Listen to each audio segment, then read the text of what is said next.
Bonjour à tous, alors dans cette vidéo nous allons voir comment trouver le centre d'une photo ou d'une image, d'une illustration, trouver les rapports, à savoir la moitié en surface, le tiers d'une photo, et puis après comment répartir et positionner des éléments sur une surface, sur une photo, une image ou une illustration.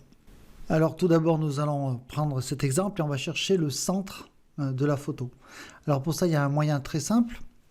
Il suffit d'aller dans Affichage, Nouveau repère, et là vous pouvez positionner un repère vertical ou horizontal. Je rappelle que pour positionner des repères, on peut le faire manuellement, à savoir d'afficher les règles, et derrière vous tirez sur la gauche pour mettre un repère vertical, et idem sur les repères horizontaux, vous prenez donc sur les règles supérieures.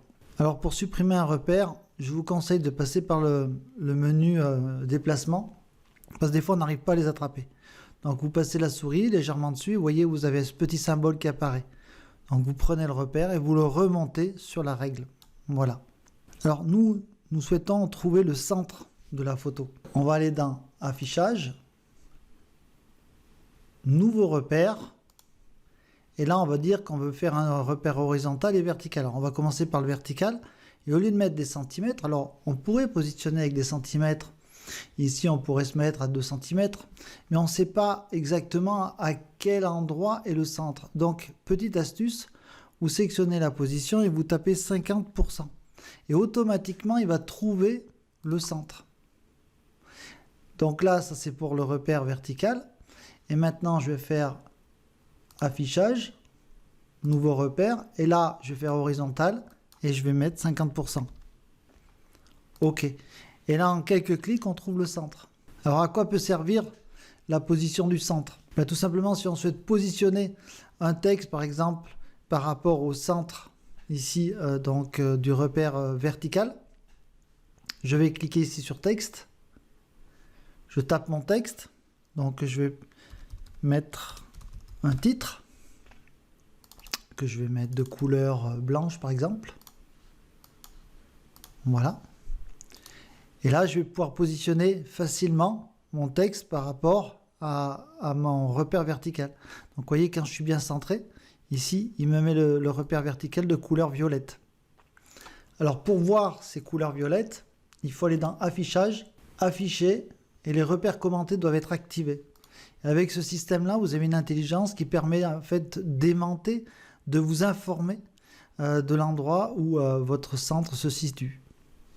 Alors, une autre chose à savoir, je vous conseille vivement d'activer le magnétisme. Le magnétisme va permettre de scaler automatiquement sur des repères, sur des centres et vous aider à positionner vos éléments. Alors, attention ici, vous voyez par exemple dans Pivert, ici, si je rajoute par exemple des traits, automatiquement il centre, tout simplement parce que ici je suis en centré. Donc quand vous positionnez un texte par rapport au centre, il faut aussi le centrer dans la zone de texte. Tout simplement pour que si vous rajoutez des caractères, votre centre sera toujours respecté. Alors un autre exemple, je vais positionner un cercle au milieu de mon image. Donc là, je vais dessiner mon cercle, d'accord? Et ici, avec l'outil déplacement, avec le système de magnétisme, hop, je trouve la localisation du centre. Donc on peut positionner des textes, on peut positionner des formes, mais aussi on pourrait positionner des images. Alors dans l'exemple 2, ici, on a plusieurs éléments qui sont situés dans une image. Alors, dans cet exemple, on a un fond, ici, avec 3 rectangles. D'accord? Le rectangle 1, le rectangle 2, le rectangle 3. On va voir comment un petit peu positionner et répartir les éléments. Donc, ce qu'il faut comprendre, c'est que si, par exemple, je sélectionne mes 3 rectangles, d'accord? Donc, avec la multisélection des calques, via la touche majuscule, je viens ici dans Position, et là, j'ai tout un tas d'outils de centrage et de répartition. Donc au début ici vous avez les outils de centrage, donc là vous cliquez sur les 3 petits points pour tout afficher. Donc ici tout ce qui est alignement pour être précis, et puis dessous tout ce qui est répartition. Donc là par exemple j'ai sélectionné mes 3 rectangles.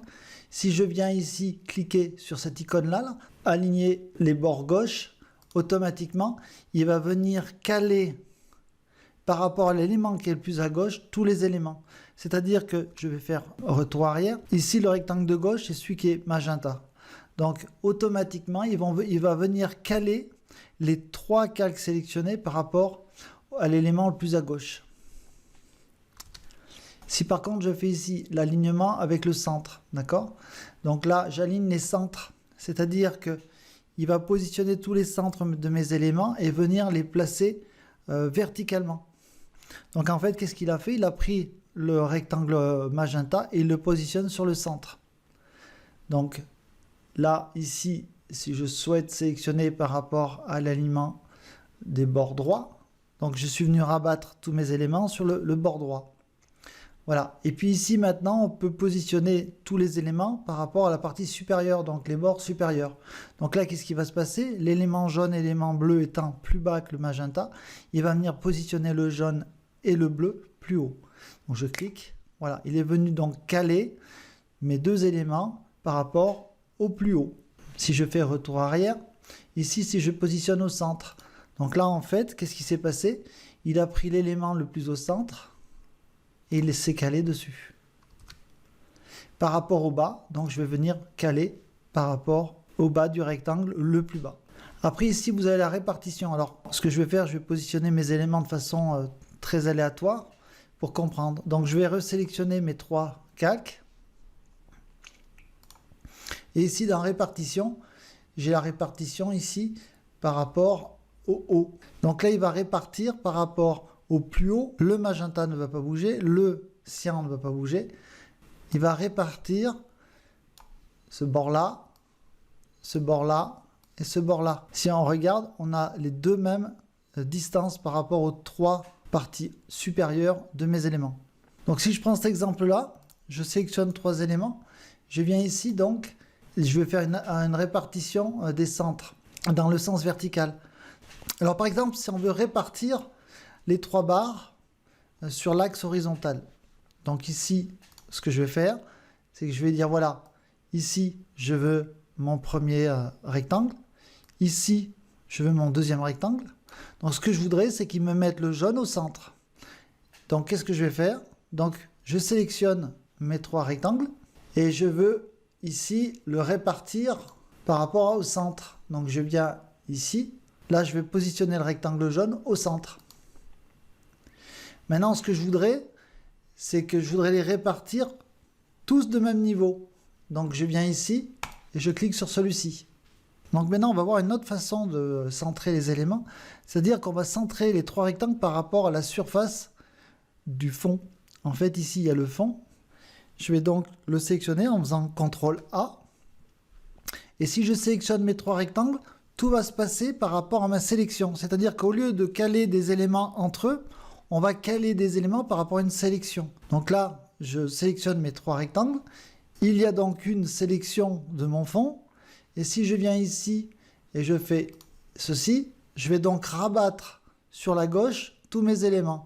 Ici, je vais tous les centrer ici à droite. D'accord? Ici, je les mets tous en haut. Voilà. Et je les descends. Donc là, ils sont tous superposés. Pour faire une synthèse, ce qu'il faut retenir, c'est qu'on peut positionner des éléments entre eux par rapport à un fond ou par rapport à une sélection. Mettons que je sélectionne mes 3 rectangles avec la touche majuscule et que je viens faire ici une sélection rectangulaire, ici par exemple. Si je vais dans mon outil déplacement et que je viens ici, si je viens ici, je vais donc positionner mon rectangle magenta, jaune et bleu par rapport au milieu de ma sélection. Je vous montre, je clique, retour arrière, je reclique. J'ai donc bien centré mes éléments, d'accord, par rapport au centre de ma sélection, ici.